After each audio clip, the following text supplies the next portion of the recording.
l'urgence climatique. On considérait cette action comme nécessaire et proportionnée par rapport aux risques que l'inaction du gouvernement aujourd'hui nous fait encourir. Et donc on a pu expliquer tout ça. On s'est retrouvé face à une juge qui nous a laissé parler. Et au final, on a un procureur qui réquisitionne 1 000 € d'amende. 1 000 € d'amende, c'est énorme par rapport à des portraits qui en valent même pas 10. Et surtout quand on se dit que finalement les vrais coupables du dérèglement climatique, dont leurs actions et dont leur inaction en fait cause des dommages énormes sur la société, eux, ils n'ont rien à payer, ils courent toujours, alors que nous, on nous demande de payer, 1 000 € d'amende. Donc on verra bien maintenant ce qui va se passer. On aura le délibéré le 16 octobre et on espère avoir la relaxe.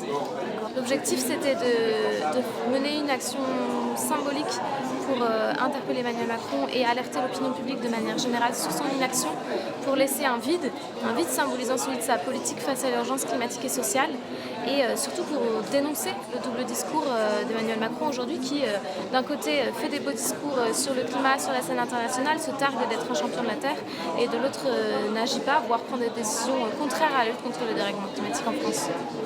C'est long, c'est une très longue journée. On est arrivé ce matin à 9h dans le tribunal, entouré de policiers. On s'est fait escorter dans tous les sens. On a empêché les rassemblements de soutien. On a presque empêché nos proches de venir nous soutenir.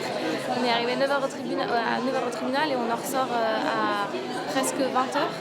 Donc en fait, oui, c'est une longue journée et en même temps, on s'attendait à ce que ça soit aussi long. On était déterminés à pouvoir la vivre parce qu'on avait la volonté d'expliquer pourquoi est-ce qu'on a mené cette action et pourquoi est-ce qu'on la considère comme légitime et absolument nécessaire.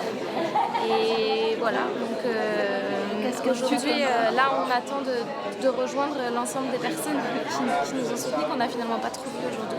Là, aujourd'hui, nous, on attend pour nous-mêmes la relaxe et on donne rendez-vous à tout le monde finalement dès vendredi où il y a un nouveau procès à Orléans.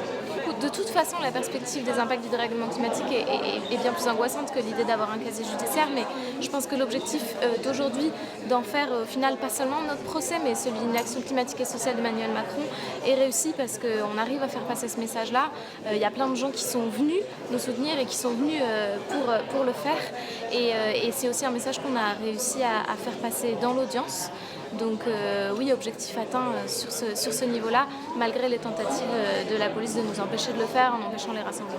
De toute façon, quand on pratique la désobéissance civile, les procès, ça fait partie de la stratégie.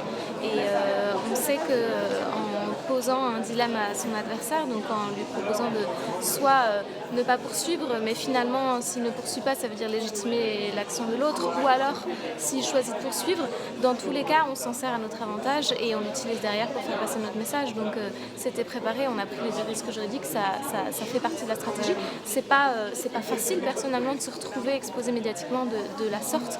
J'ai pas mené cette action expressément en me disant cool, je vais me retrouver en procès, loin de là.